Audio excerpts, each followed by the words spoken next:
Bizim Kemelli bütün türkülerimiz çoğusu Türkiye'den almış. Yol boyunda. Bütün türküleri. Doktorun kapısına aman Allah'ım, el vurdum yapısına,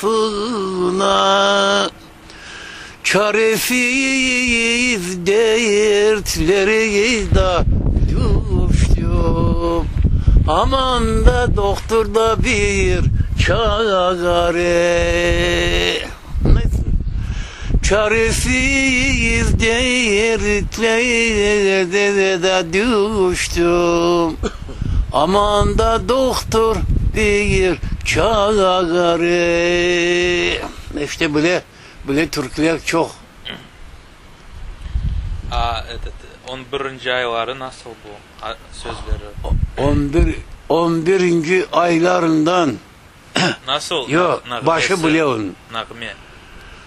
Çıktık da Sina boğazında, bu Polostrov Nemed'in Türkiye'de.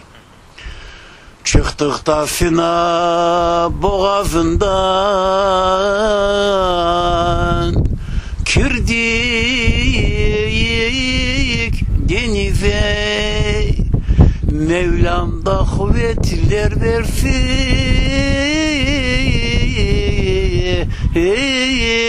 Amin.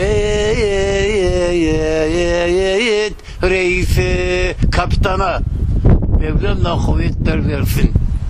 Ana gemimizin ambarları boştur, dayanmay.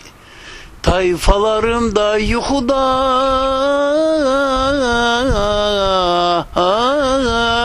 gaflet